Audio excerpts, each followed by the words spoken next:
Olá, terça-feira, 11 de outubro. A CPTM promove testes para HIV e sífilis. Em 20 minutos, o usuário faz o exame e recebe o aconselhamento sobre doenças sexualmente transmissíveis na estação Itaim Paulista da CPTM. Nesta terça-feira, dia 11, os usuários que passarem pela estação Itaim Paulista, na linha 12 Safira, poderão realizar testes gratuitos para sífilis e HIV, o vírus da AIDS. A campanha Fique Sabendo tem como objetivo conscientizar e também mostrar a importância da prevenção às doenças sexualmente transmissíveis. Das 9 da manhã às 4 da tarde, a equipe do Centro de Testagem e Aconselhamento em DST AIDS vai esclarecer dúvidas e também encaminhar os interessados em realizar exames para o trailer montado na rua Cordão de São Francisco, lado norte da estação Itaim Paulista. E para quem não puder realizar a avaliação na estação, é só procurar o Centro de Testagem e Aconselhamento, CTA, mais próximo para o diagnóstico. Todos os testes são gratuitos. Informações através do site, que é o www.cptm.sp.gov.br. Saber agora dos destaques desta edição. Sessão solene presta homenagem à Polícia Civil do Estado de São Paulo. Cerimônia de encerramento dos workshops para o desenvolvimento do turismo 2016, a partir de agora, no Jornal da Assembleia.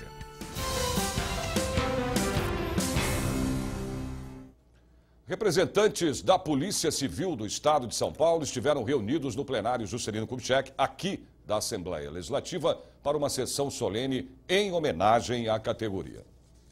A sessão foi aberta pelo deputado pelo PSDB e presidente da Assembleia Legislativa do Estado de São Paulo, Fernando Capês. Eu parabenizo o deputado Itamar Borges por essa importante iniciativa. Estará presente na sessão solene um delegado de polícia que é deputado, o delegado Olim, e a prova de que eu prestigio a Polícia Civil é o fato de ter designado o delegado Olim como chefe, presidente, da Comissão de Segurança da Assembleia. A Polícia Civil é a polícia judiciária encarregada da investigação técnica das infrações penais e de municiar a justiça dos elementos necessários para a persecução penal.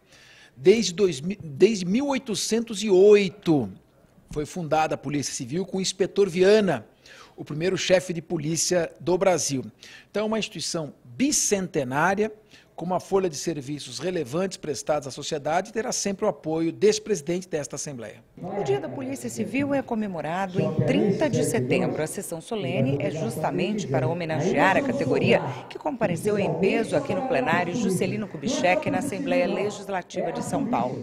A iniciativa é do deputado pelo PMDB, Itamar Borges. Sempre é importante destacar esse 30 de setembro, que é o dia que se comemora o Dia da Polícia Civil, e eu tenho tido o privilégio.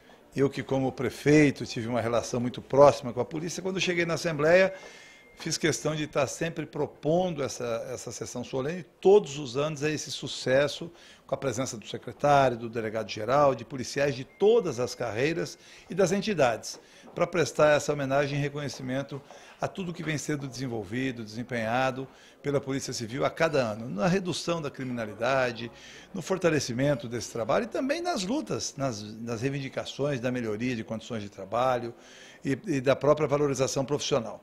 A Assembleia Legislativa, juntamente com o presidente Capês, com o delegado Olim, com os demais colegas, realizamos este momento, e eu tenho o privilégio de ter essa iniciativa, para fazer o mínimo, que é prestar uma homenagem da Casa do Povo do Estado de São Paulo, que é a Assembleia, aos nossos bravos policiais civis e heróis que, com certeza, orgulham a Polícia Civil e orgulham o povo de São Paulo. O deputado delegado Olim, do PP, também participou da solenidade. A cobrança que estão vindo aqui, pessoas que passaram o concurso e não são chamadas, a Polícia Civil está velha, então nós precisamos dar uma chacoalhada para ela voltar. Além de tudo, ela trabalha, então ela precisa mudar, está faltando gente, efetivo pequeno, a criminalidade está aí, criminalidade avançada, então eu tinha que falar o que eles não podem falar. Então eu falei na boa, cobrei com educação, com respeito, tenho amizade pelo governador, tenho amizade pelo secretário de Segurança, só que não dá para ficar mais passando a mão do jeito que está. Eu cobro e vou continuar cobrando. A importância do trabalho da Polícia Civil foi destacada pelo secretário de Estado da Segurança Pública, Mágino Alves Barbosa Filho, e pelo delegado-geral da Polícia Civil em exercício, Júlio Gustavo Vieira Gebert. Os policiais civis sempre merecem um reconhecimento. É muito importante. O serviço policial não é pródigo em reconhecimento, muito pelo contrário, a gente trabalha muito e o reconhecimento é muito pouco. Então, qualquer forma, né, que a sociedade reconheça o nosso serviço, eu acho que aqui na Assembleia Legislativa, que é realmente a Casa do Povo, você receber um reconhecimento é muito importante. Eu acho que hoje é um dia de alegria, sim. É um momento muito especial, é um momento de reconhecimento do trabalho desses homens e mulheres que batalham o dia inteiro para oferecer para a população de São Paulo o que há de melhor em termos de segurança pública. Deputados se reúnem no plenário Dom Pedro I, aqui da Assembleia Legislativa, para a reunião da CPI da merenda.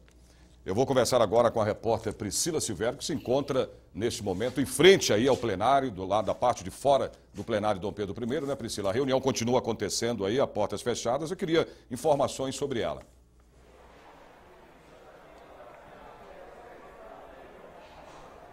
Sérgio, essa foi a 13ª reunião.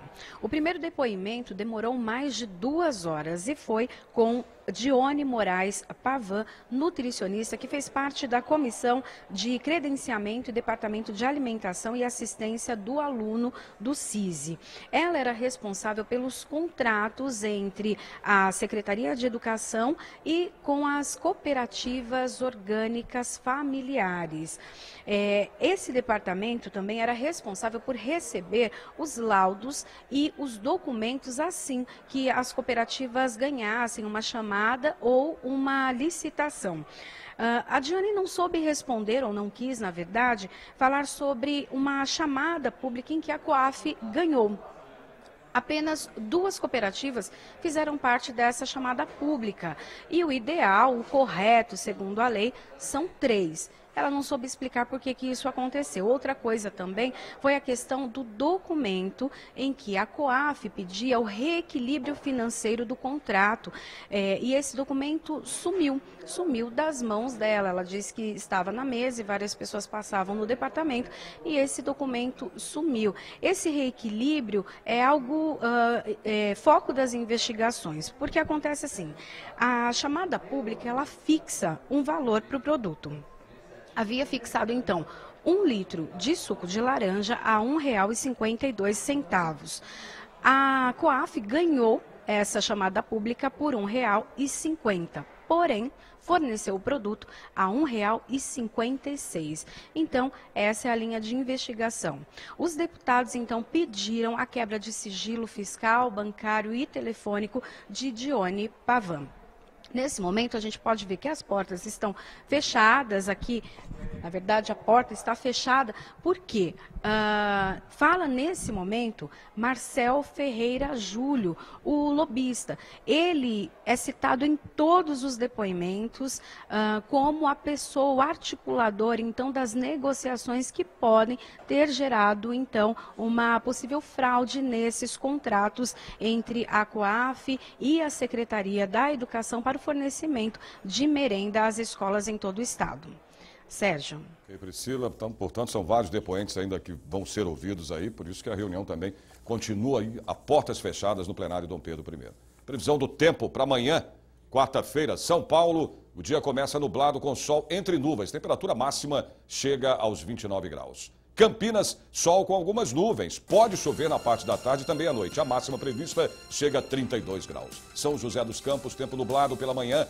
Possibilidade de chuva durante o período. Temperatura deve chegar a 31 graus. Sorocaba, sol pela manhã, nebulosidade. Possibilidade de chuva também no decorrer do dia. A máxima chega a 31 graus. Ribeirão Preto, dia nublado. Possibilidade de chuva durante o dia e à noite. Temperatura chega a 34 graus. Cerimônia de encerramento dos workshops para o desenvolvimento do turismo. Você vai ver já já.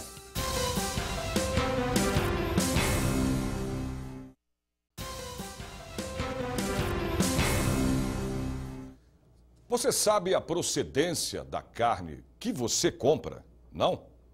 Projeto de lei no Legislativo Paulista quer que estabelecimentos que vendam carne informem a população sobre a inspeção do produto e a sua origem.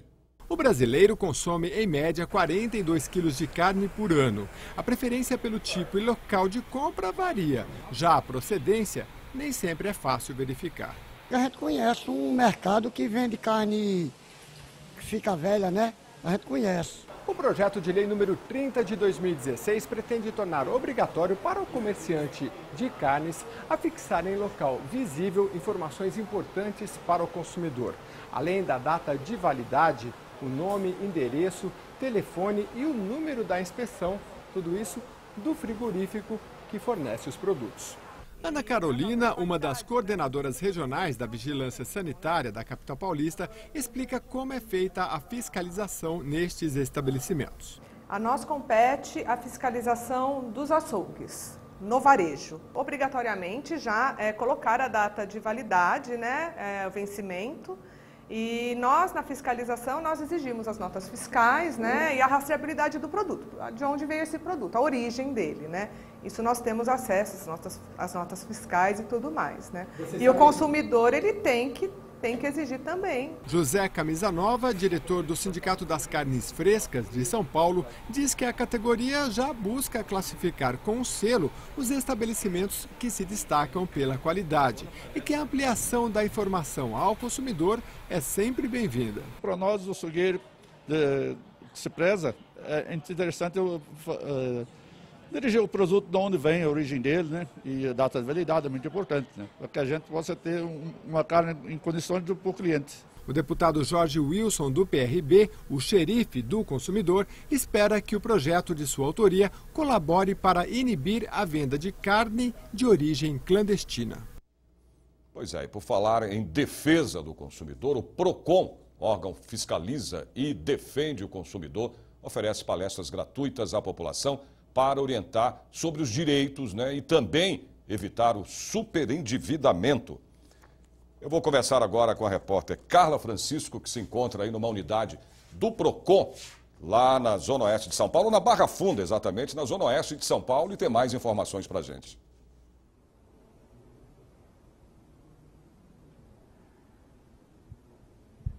Boa tarde, Sérgio. Boa tarde a todos. Olha, os direitos do consumidor e também o endividamento são destaque por aqui. Eu converso sobre este assunto com a Rosana Piccoli, que é supervisora de palestras. Por que tanto destaque ao endividamento? Rosana, as pessoas realmente precisam ter um alerta aí sobre o consumo excessivo?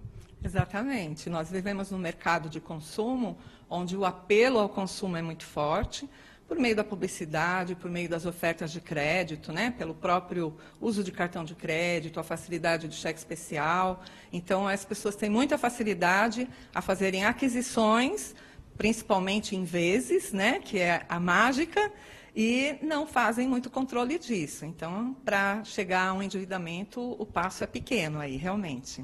Nós fizemos algumas imagens das palestras, que devem estar no ar, inclusive. Tem algumas dicas, alguns filmes que mostram ciladas, né? Sim, a gente busca de uma forma bastante facilitada falar do tema, né? Tanto em relação às questões de direitos do consumidor, quanto em relação às questões financeiras mesmo, falar de uma maneira facilitada e um pouco até com um pouco de humor, porque é realmente um tema difícil das pessoas confrontarem. É muito mais fácil deixar de lado e fingir que não está acontecendo nada, do que enfrentar, sentar, fazer cálculo, juntar todos os papéis que você tem gasto, né? Então, realmente, a gente, por meio de um filme, por meio de uma conta, de um problema que a gente apresente numa palestra, como, por exemplo, usar o juro de um mês que você entrou no cheque especial, o que ele poderia te facilitar de compra dentro de casa, você fazer esse paralelo, te facilita uma outra linha de raciocínio, que não aquela de fechar os olhos e não ver o que está acontecendo.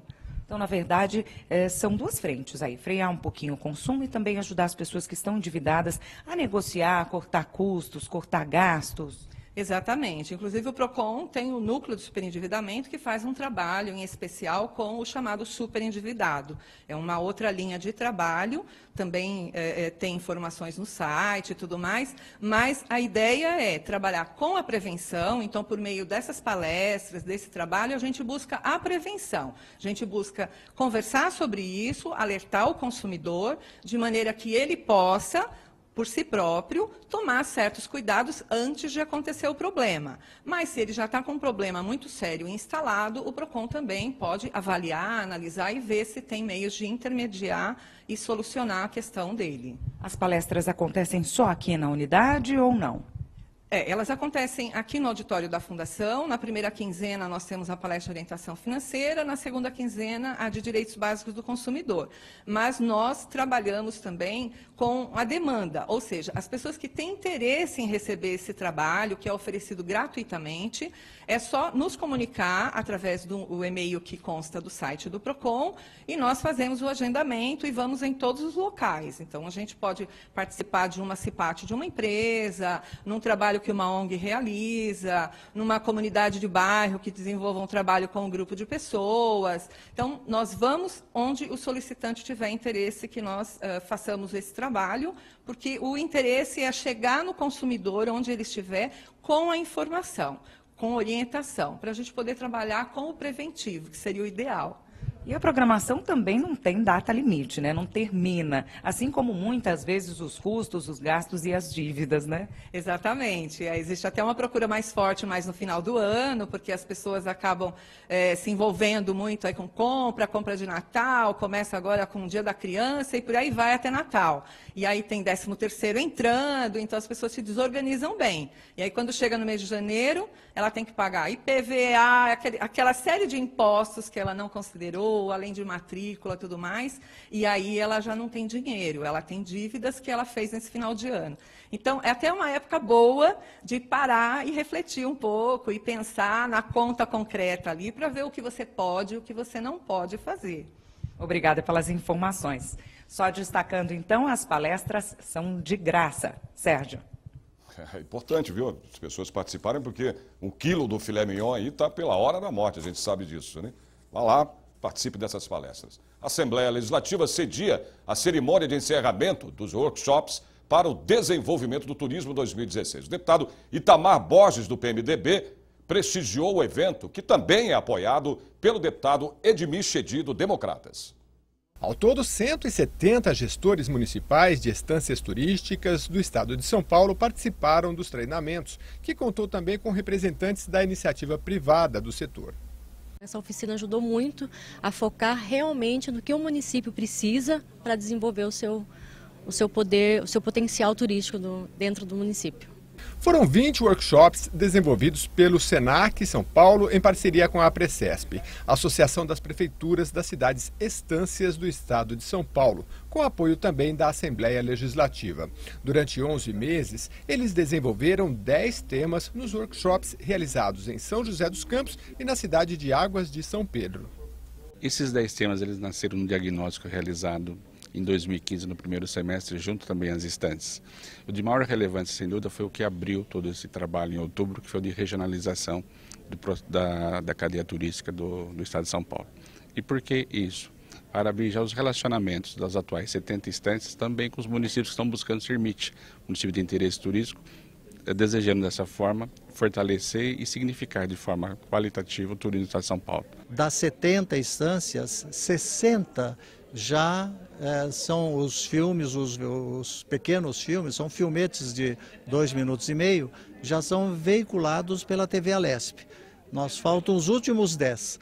Nós estamos fazendo essas gravações nas instâncias, preparando, editando isso, colocando voz em cada um deles, para passar para a TV Alesp veicular. Aliás, nós só temos que agradecer a atenção que foi dispensada às instâncias pela Assembleia Legislativa, em especial pela direção da TV Alesp. Vinícius Lages, ex-ministro do Turismo e atual diretor de Administração e Finanças do Sebrae Nacional, falou da importância do estado de São Paulo para o turismo do Brasil. Bom, São Paulo tem um potencial enorme turístico, tanto do ponto de vista de turismo de negócio, quanto de natureza, nas estâncias hidrominerais, nos balneários, né? Sem dúvida o maior destino de turismo de negócio do país, claro que se é afetado duplamente pela crise econômica, tanto a diminuição de renda, diminui o fluxo de turismo de lazer no país, mas sobretudo a atividade econômica diminuindo, isso também tem um impacto, por isso que o turismo vai crescer menos, esse ano vai decrescer e no ano que vem. Mas logo se retoma, no mundo inteiro o turismo ainda continua crescendo. Até dezembro de 2018, a Secretaria de Estado do Turismo deve investir no estado cerca de R$1 bilhão, anunciou o secretário da pasta, Laércio Benco. Ele também ressaltou a importância da Assembleia Legislativa na criação de leis para o turismo. A Assembleia Legislativa, numa visão moderna, numa visão do século XXI, com os dois pés do século XXI, encarou e declarou o turismo como o grande elemento fomentador de distribuição de renda e emprego do Brasil e da nova economia. Sem dúvida nenhuma, o turismo é a grande saída para se gerar emprego e se produzir renda. E também nos deu uma outra lei que permite, enfim, que São Paulo volte a fazer propaganda do seu estado, do nosso estado, fora dos nossos limites territoriais, porque até agora éramos proibidos disso. Então São Paulo vai poder voltar a competir em pé de igualdade, e quando se trata de São Paulo sempre é em pé de superioridade, porque nossas belezas são maiores, a nossa competência é maior e nós temos condições sim de fazer o turismo ser muito desenvolvido aqui. Bastava podermos divulgar isso fora do território paulista, e agora podemos voltar a fazer isso graças a outra lei de iniciativa da Assembleia Legislativa de São Paulo, com o apoio do governador Geraldo Alckmin. O deputado Itamar Borges, do PMDB, representou no evento o presidente da casa, deputado Fernando Capês, do PSDB. O presidente Capês tem colocado a Assembleia à disposição do fomento ao desenvolvimento econômico no estado de São Paulo. E o turismo tem um potencial fantástico. Um dos chamariz e impulsionador disso é a recente lei aprovada pela Assembleia e sancionada pelo governador, que criou a categoria de município de interesse turístico. A Precesp é a entidade que cuida das instâncias e nós também melhoramos a questão da legislação das instâncias turísticas, agora, recentemente. Com isso, fortalecida a Precesp, que é a entidade das instâncias turísticas, fortalecidos os municípios de interesse turístico que ainda estão apresentando seus projetos para se tornar interesse turístico, nós criamos um ambiente favorável para o desenvolvimento do turismo no estado de São Paulo. É esse o propósito, a Assembleia apoia a Precesp, a Assembleia dá as mãos e nós aqui estamos para trazer essa mensagem de incentivo e de parceria. Muito bem, mais previsão do tempo para amanhã em outras cidades do interior e também do litoral do estado. Santos, o dia amanhece com sol, um pouco de nuvens.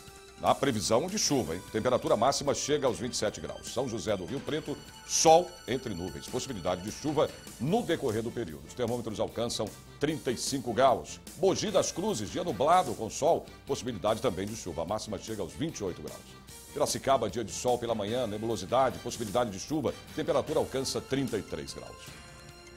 Acesso à justiça foi tema debatido em seminário aqui na Assembleia Legislativa. Voltamos já.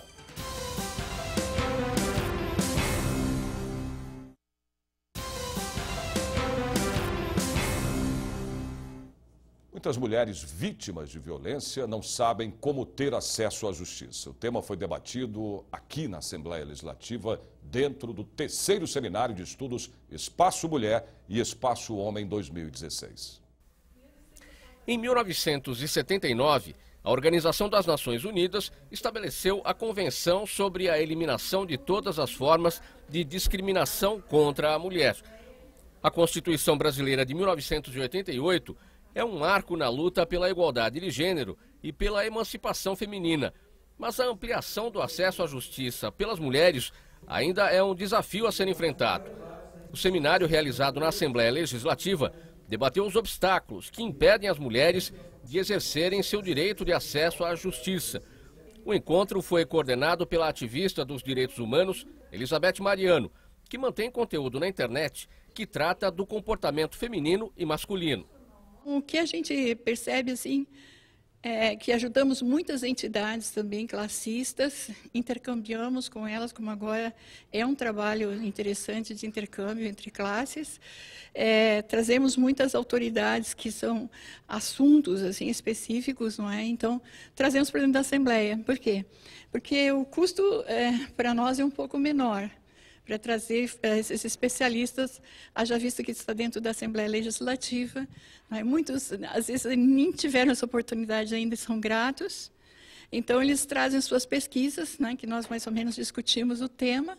Eles vêm, assumem, falam, tudo como voluntário, não é? Como voluntárias e trazemos, então, os seminários do Espaço Mulher. Aí, esses temas, muitas vezes, já são divulgados anteriormente ou posteriormente. Também fazemos entrevistas, né, pelo portal, E assim, quer dizer, fazemos um casamento de todas as formas de comunicação. Para os especialistas, o combate à violência contra a mulher passa pela educação das crianças e jovens. Dentro desse nosso trabalho de educação, faz parte preparar esses jovens, né, preparar a questão do respeito, da tolerância entre eles, a convivência harmoniosa entre eles. E hoje nós desenvolvemos um projeto mundialmente, é uma parceria da Associação Mundial de Bandeirantes com a ONU, que é um projeto contra a violência de meninas e mulheres. E até a ideia desse projeto é porque a Associação Mundial hoje tem uma abrangência de 10 milhões de bandeirantes no mundo inteiro. Então, esse projeto está sendo desenvolvido no mundo inteiro, em diversos países. Obviamente que cada país vai desenvolver esse projeto de acordo com a sua realidade e com as suas características, né? O debate também abordou as mudanças necessárias na segurança pública para a proteção às mulheres. Nós temos feito um acompanhamento muito próximo em Brasília dos projetos que tramitam em relação às questões de segurança e também de acesso à justiça de uma forma geral. No caso específico das mulheres, nós tivemos uma experiência, né, no trato com os problemas específicos das mulheres policiais, né, no primeiro momento policiais federais, mas como o nosso modelo serviu, né, para as entidades que também têm muitas mulheres, né, nos seus quadros, como a Polícia Rodoviária Federal, as polícias civis e militares.